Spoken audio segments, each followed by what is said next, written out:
Vidyadaryashchan amrityur apsarobi samamuda Jagu kinara gandharva Chushtuvu siddhacharana Vidyadaryashchanan ritur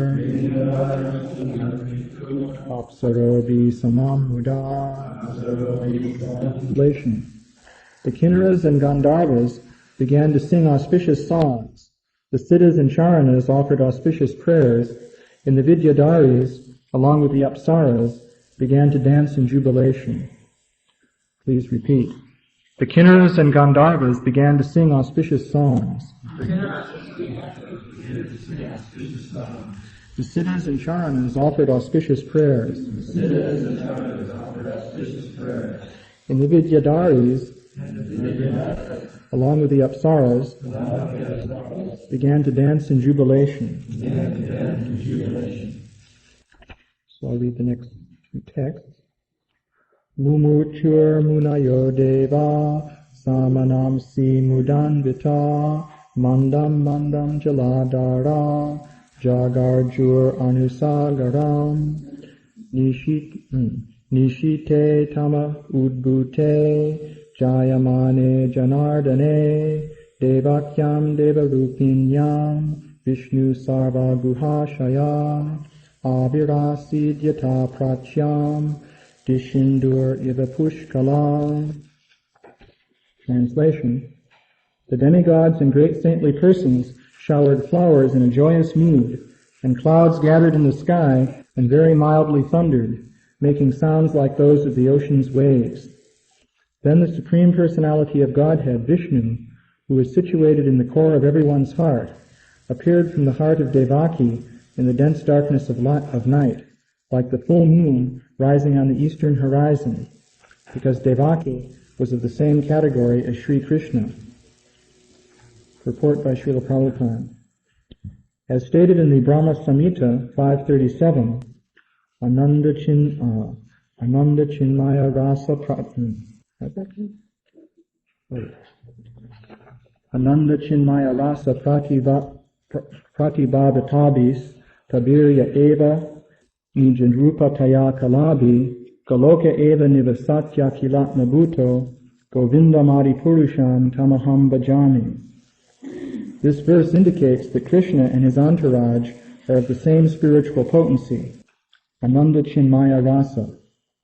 Krishna's father, his mother, his friends, the cowherd boys, and the cows are all expansions of Krishna, as will be explained in the Brahma Vimohana Leela. When Brahma took away Krishna's associates to test the supremacy of Lord Krishna, the Lord expanded himself again in the forms of the many cowherd boys and calves, all of whom, as Brahma saw, were Vishnu Murtis. Devaki is also an expansion of Krishna, and therefore this verse says, Devakyam Devarupinyam Vishnu Sarva Guhashaya. At the time for the Lord's appearance, the great sages and demigods, being pleased, began to shower flowers. At the seashore there was the sound of mild waves, and above the sea there were clouds in the sky, which began to thunder very pleasingly. When things were adjusted like this, Lord Vishnu, who is residing within the heart of every living entity, appeared in the darkness of night as the Supreme Personality of Godhead before Devaki, who appeared as one of the demi-goddesses. The appearance of Lord Vishnu at that time could be compared to the rising of the full moon in the sky on the eastern horizon.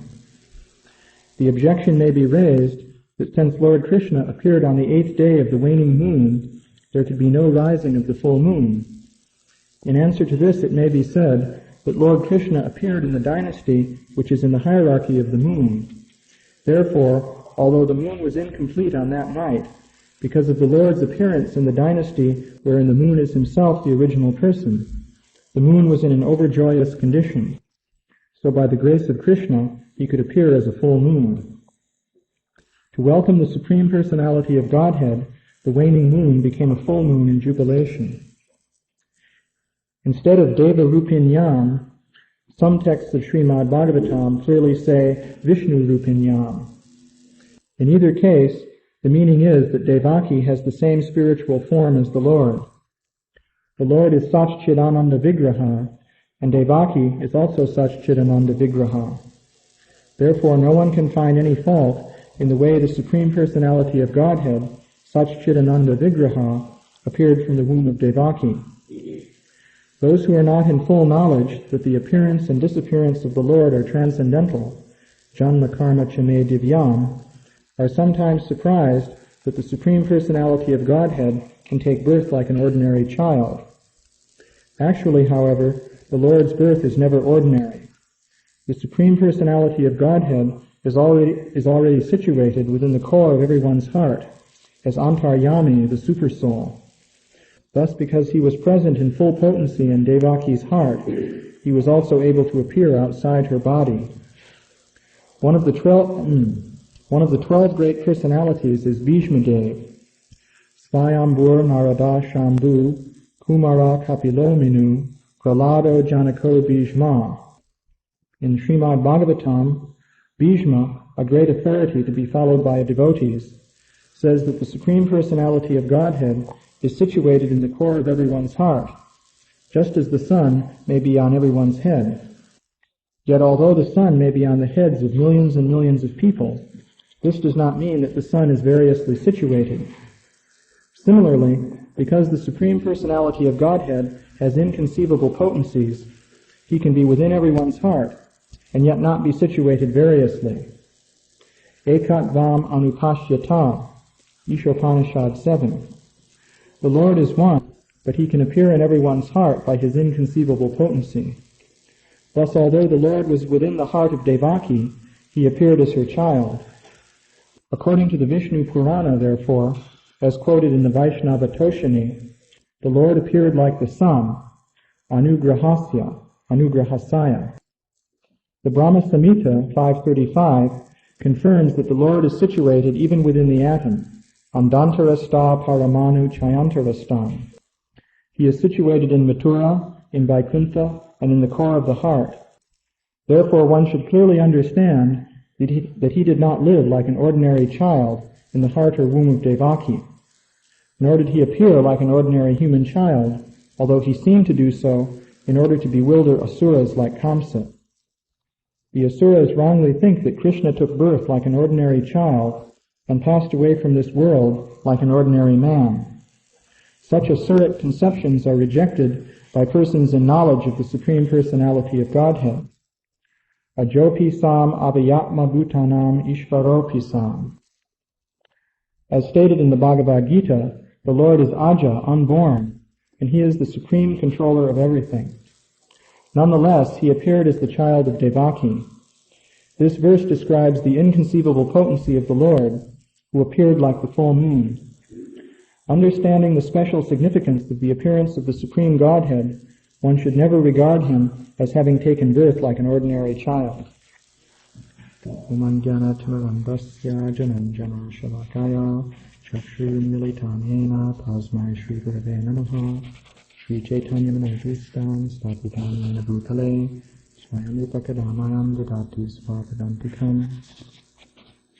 actually, I'll read this translation. The demigods and great saintly persons showered flowers in a joyous mood, and clouds gathered in the sky and very mildly thundered, making sounds like those of the ocean's waves. Then the Supreme Personality of Godhead, Vishnu, who is situated in the core of everyone's heart, appeared from the heart of Devaki in the dense darkness of night, like the full moon rising on the eastern horizon, because Devaki was of the same category as Sri Krishna.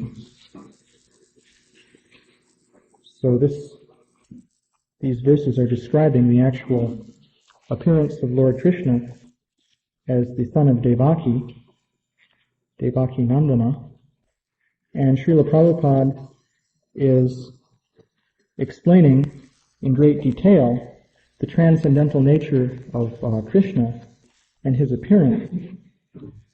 It's very important to understand this, and so to understand it, one has to understand the fundamental philosophy regarding the nature of the Supreme Personality of Godhead and his relationship with the material existence.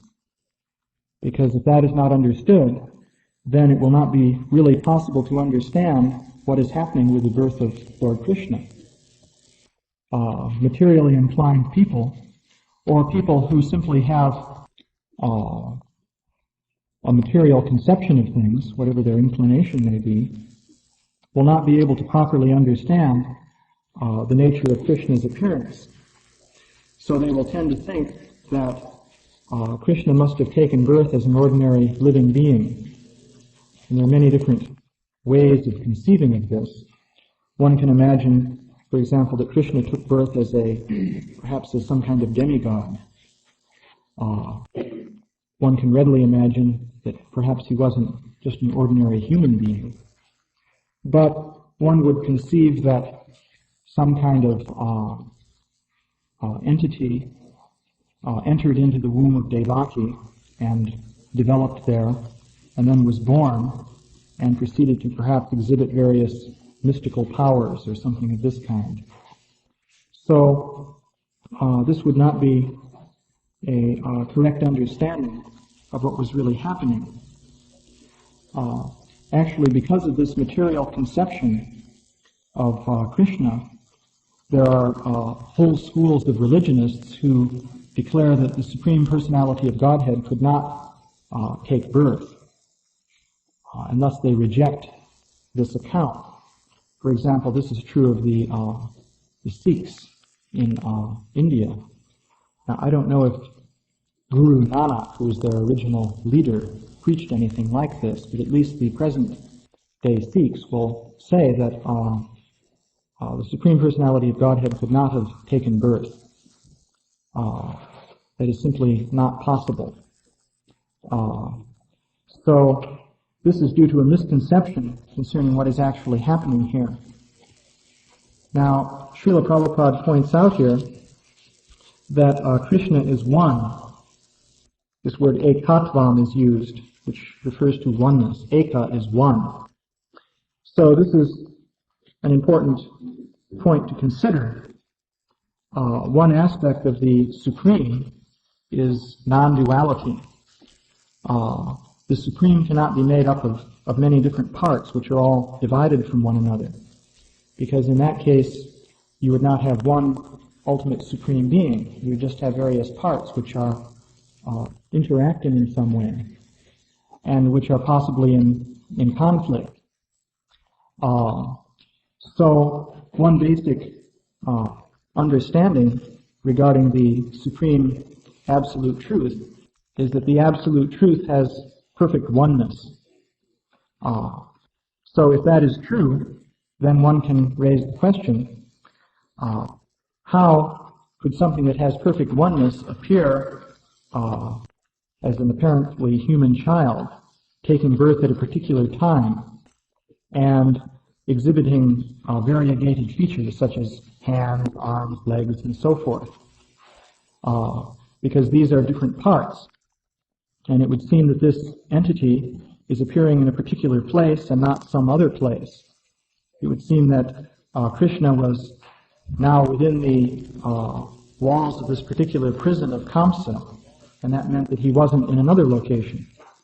For example, later on we will read that Vasudeva, fearing that Kamsa would come to kill Krishna, managed to escape from the palace of Kamsa, actually by Krishna's arrangement. All the guards were asleep and so forth. And he then took him to Vrindavan and hid him there. So it would seem that, well, first he was in Kamsa's palace and not in Vrindavan, and then he was taken there by Vasudeva. So how can you say that this is the Supreme Absolute Truth? How can the Supreme Absolute Truth be in a certain location on the earth? So these questions will be raised. So Srila Prabhupada is pointing out here that actually one point is that Krishna is always everywhere, and he was manifesting himself first within the heart of Devaki, and then as described here, he appeared before her. So, this actually leads to some fundamental considerations concerning the nature of space and the nature of matter, if you think about it. The basic understanding in the Vedic literature is that the absolute truth is the source of all different manifestations, and that includes the manifestation of space and matter. So we tend to think of space as something which exists sort of independently of everything else. It's just there somehow. And we tend to think of matter as being sort of stuff that's distributed through space. This is our basic conception. And of course, it's a natural conception to have, given the kind of material senses that we're equipped with. We tend to see things in that way. We tend to see arrangements of matter in 3 dimensions. So, what one is implicitly thinking here is that space is absolute, and everything else appears within it, and appears relative to the space in which it is situated. So this then leads to the conception that if we're going to talk about God, we should imagine God as somehow being like space. And in fact, this leads to the conception of the Brahmajyoti, or Brahman, as being the ultimate absolute truth. Because what is the Brahmajyoti? As it is usually conceived by people, leaving aside the various fine philosophical points that are made about it. Well, one tends to think of a vast open space with light radiating through it. That's more or less the conception. It's just sort of like what you see when you go out on a day with bright sunlight and no clouds in the sky, and you sort of look up in the direction of the sun. You just see all this space with blazing light passing through it. So that's the conception that people then have of the absolute truth. Well, I point out, by the way, that Isaac Newton, just to give one example, conceived of God as being sort of identical with absolute space. Newton, in fact, endowed space with the power to move objects. Of course, he came up with the theory of gravitation, in which you have action at a distance, so that one thing in one location exerts a pull on something at a different location, and yet there's nothing between them. And so one can ask, how can that work physically? So this has been a great dilemma in physics ever since Newton's time. So Newton proposed that actually God is absolute space, and thus God is at the location of, say, both planets. And so if he wants, he can make them seem to move towards one another according to the force of gravity. That was Newton's idea. So he was also thinking of God in terms of space endowed with some kind of power to move and act upon things. However, according to the Vedic literature, the original cause of all causes is Krishna. Sarvakarana Karanam. Krishna is called Satchitananda Vigraha, and he's said to be the cause of all causes. So Krishna is the cause of space, and Krishna comes before any manifestation of space. And the Brahma Samhita describes in a very interesting way the relationship between Krishna and locations in space. It is stated there that all of the universes are contained within the form of Krishna, and Krishna in his fullness is situated within every atom within all of these universes. So if you think about that for a moment, it seems initially to be somewhat paradoxical. How can it be that you have Krishna, and within Krishna there are universes, and within the universes there are atoms, and within each of the atoms there is Krishna? And not just part of Krishna, but Krishna in his fullness. So it would seem then that within Krishna, then again, there are universes, and within those there are atoms, and within those there are Krishna, and so on. So you arrive at a conception which is practically inconceivable. It's very difficult to understand in ordinary terms.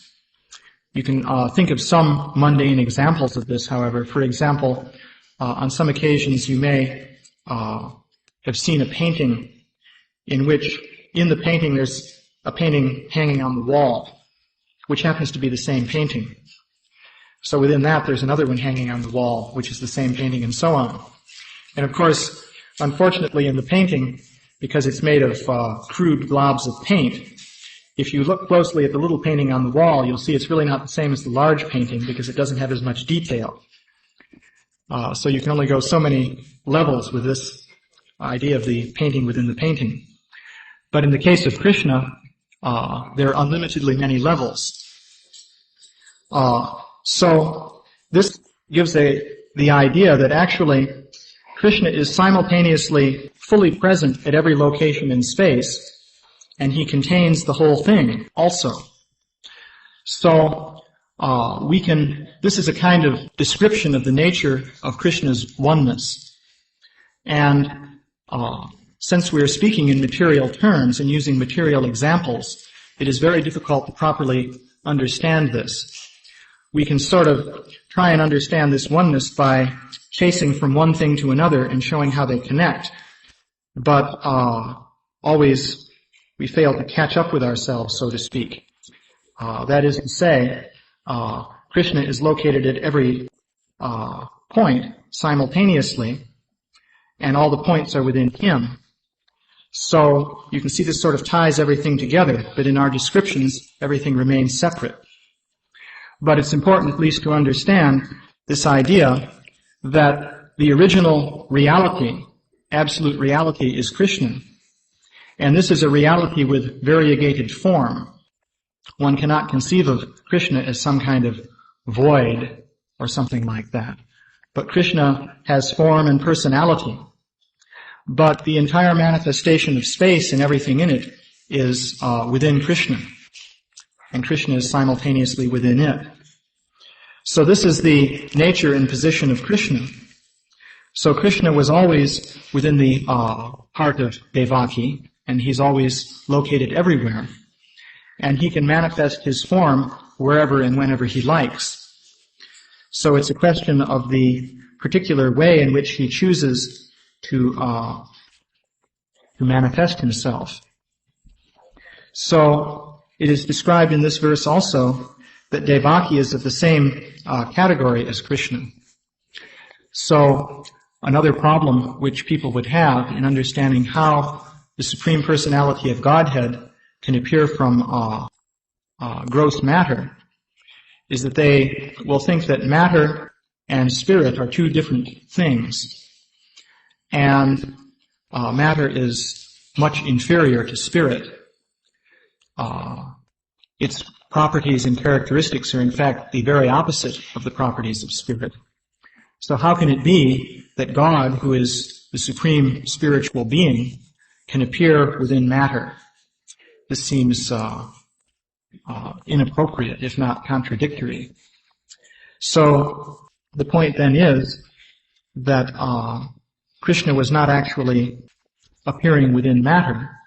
Of course, one point to make here is that matter itself is spiritual by nature. In the Bhagavad Gita, Krishna says that he has 8 separated energies. But these energies are actually his own energy. So they're actually transcendental in nature. So the thing that makes matter non-spiritual is the way in which matter is directed by the will of the Supreme Personality of Godhead. In other words, matter is a spiritual energy which is being made to move and operate in such a way as to create a veil of illusion which covers the Supreme Lord from the vision of the conditioned souls. The basic idea here is that the conditioned souls essentially want to enjoy themselves independently of Krishna. And so Krishna creates a situation in which they are able to do this. So he does this by so manipulating some of his energy as to create the illusion that this energy is operating independently of any divine control.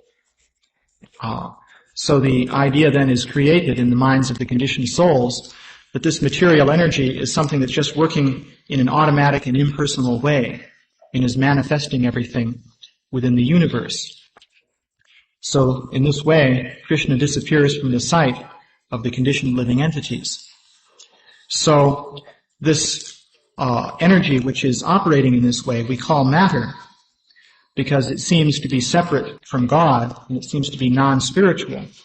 But actually it is Krishna's energy which is being manipulated so as to create this impression. Actually the word Maya in Sanskrit also is used to refer to magic. For example, there are people called magicians who can perform various tricks.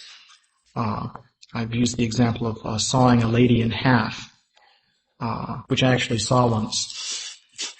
The magician has this lady get into a sort of coffin in which her head sticks out one end and her feet stick out the other end.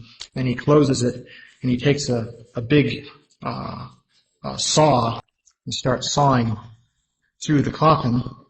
And he saws all the way through.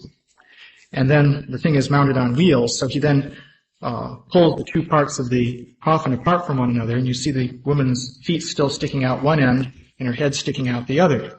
So it would seem that he sawed her in half. But they say that it's done with mirrors or something. I think there are trade secrets in this area. But the idea here is that some kind of apparatus is there which is used to create this illusion. So similarly, this material energy is an apparatus which is used by the Supreme Personality of Godhead to create the illusion of a material realm which is operating entirely in an automatic way, without any intervention by God. So, since this energy is actually spiritual, however, it is perfectly possible for Krishna to appear within it. It's actually his own energy. And as I was saying before, Krishna is always within it, everywhere, and this energy is within Krishna. So, another aspect here, though, is that this personality, Devaki, is a liberated spirit soul, and she is not at all contaminated by this tendency to be in material illusion. So her situation is that she is not like the ordinary conditioned souls who are separated from Krishna. So, let's see.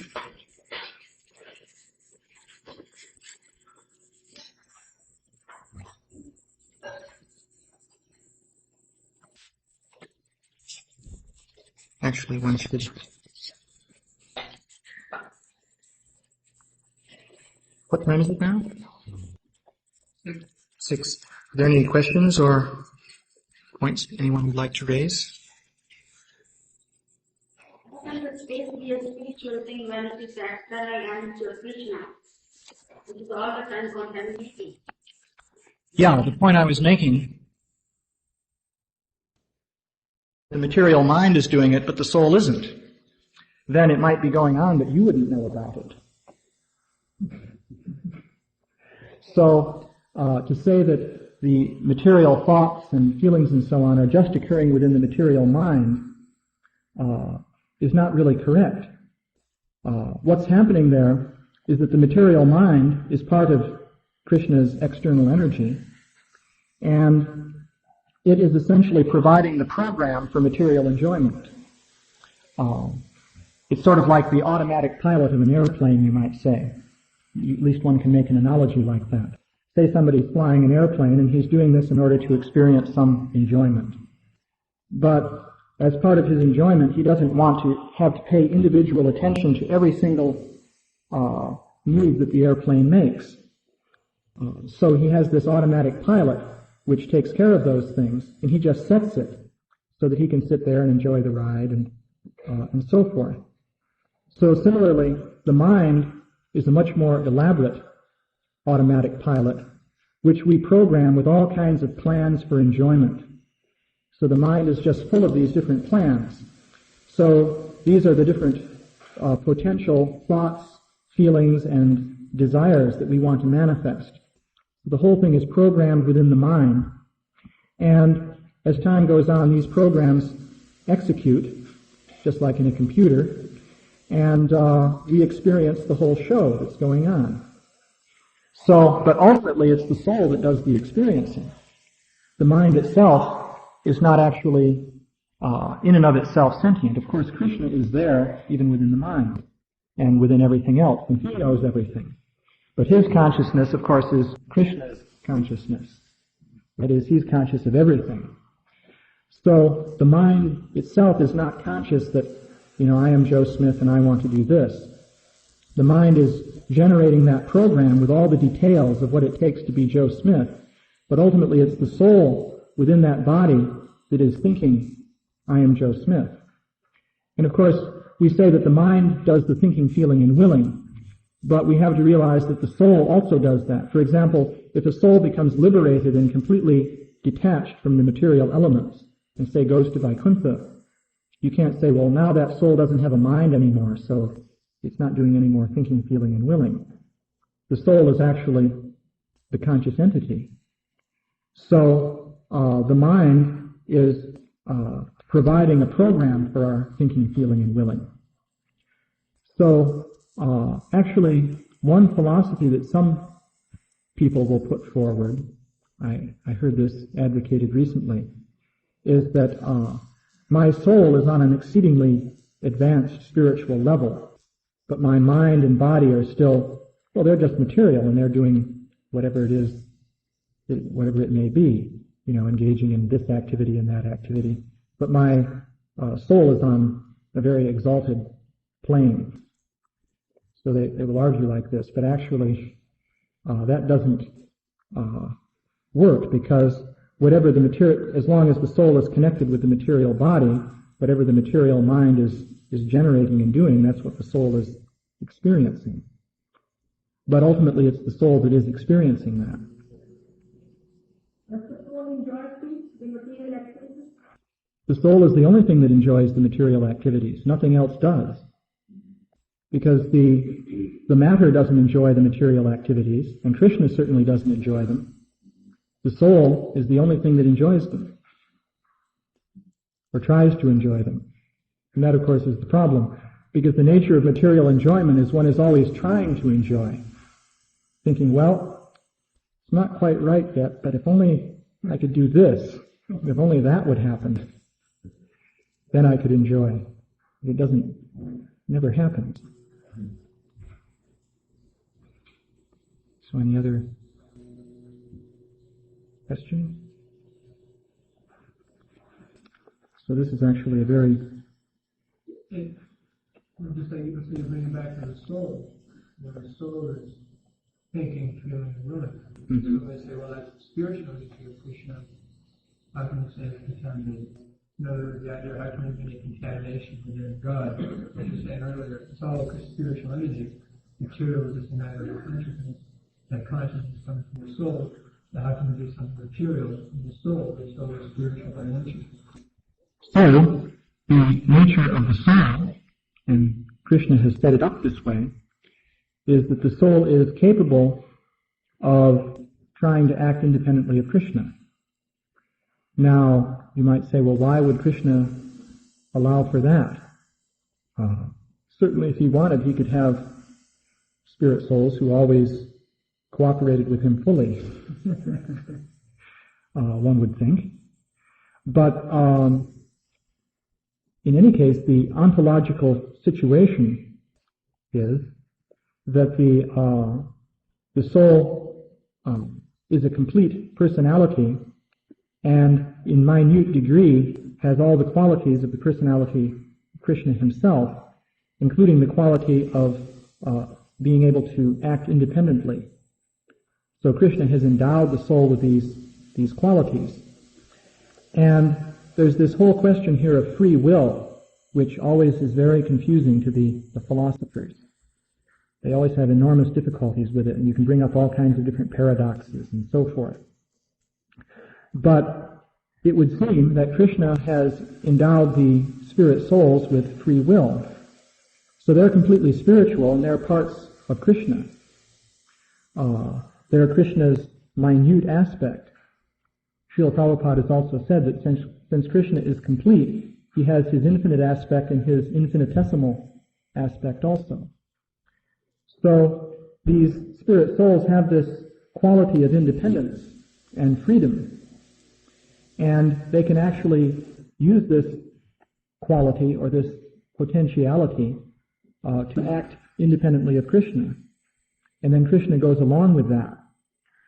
But that is the actual contamination, if you like. Because that becomes then the root cause of all the different misconceptions that the soul develops and all the different complicated happenings that occur then within the material world. So Krishna has arranged it that way. And it's a very deep subject matter. Ultimately you can ask, well, why? But if it were not so, then how could there be love between Krishna and the living entities? Of course you can say then, well, what is the nature of love anyway? And what do you really mean by that? But at least one has the possibility of, well, you can bring up this parable from the Bible, just for the fun of it, of the prodigal son, who, it's a story about how one son went away from home and another son stayed home. So then finally, the son who had gone away and was estranged from his father came back. So there's a great reunion with a great expression of affection by the father. And the son who had stayed home all the time said, well, you don't treat me like that. And I've been home all the time, so what's going on? But it seems then that this separation involved ultimately a greater expression of love. So it's a very deep subject as to why Krishna sets it up like this. But that's what seems to be involved there. So, yeah? When somebody goes and does the murder room, and Krishna says, I am the enjoyer. Does he enjoy that? No, Krishna doesn't enjoy that in the least. As I said, the only entity enjoying the material activities is the spirit soul. Krishna does not enjoy the activities going on within the material realm. Yes, Krishna is the enjoyer, but not of this. He is enjoying in the spiritual realm, and he enjoys spiritual relationships. The whole realm of Vaikuntha and Goloka Vrindavan is there, and Krishna is enjoying his eternal pastimes. The events within the material world are arranged by Krishna for the sake of the conditioned souls, but Krishna is not enjoying that. He's doing it for them, for their sake, and he's in control of the whole show, but he doesn't enjoy it. You know, in the ocean, so many fish are devouring other fish. Right now, some fish with a mouth with teeth 3 inches long is stretching its mouth open to devour a fish 2 times as big as it is. This is going on in the ocean, and gradually it inches its mouth up and stretches it more and more and swallows this thing. So that's probably going on thousands of times right at this moment in the ocean. So what would God care about something like that? You know, it becomes... So, what to speak of human activities? So Krishna doesn't enjoy any of this. He doesn't care for it. He can control it because he's infinitely powerful. So it's not that it's difficult for him to control the whole thing. He has infinite power. So just as we can do something like drive a car without really thinking about it. For example, I can drive a car and hold a conversation with somebody in the car, and I'm really thinking about the conversation. Of course, if you get too involved in the conversation, you're in trouble. But that shows that a human being has a certain power of attention that he can divide between two things. Well, Krishna has infinite power of attention. So he can run the whole material world and at the same time hardly even be paying attention to it. And he doesn't care about it. And matter itself, in and of itself, is not conscious of anything. Matter has no awareness. It doesn't have the chit potency. So then what is conscious of the material world and is enjoying it? Well, the conditioned souls are. The murderer may be thinking, by murdering this person I will become happy. Somehow he's angry and he wants to get this person, and so he's thinking, I will be happy by doing this. So he's the one, the soul, not the material mind even, but actually the soul there is in the illusion of enjoying this. And the basic illusion is to lord it over matter. So murdering somebody is one way of trying to lord it over. So that illusion manifests in many different ways, in a kaleidoscopic fashion, and they're always changing from one thing to another. So it's that soul in illusion who's actually trying to enjoy this. But Krishna knows what's going on, but he doesn't care for it.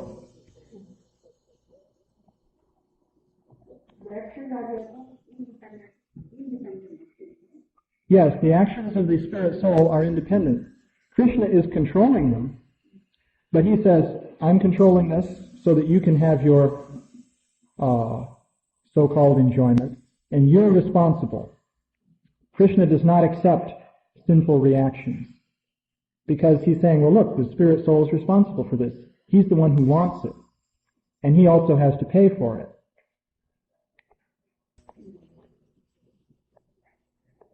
So, where's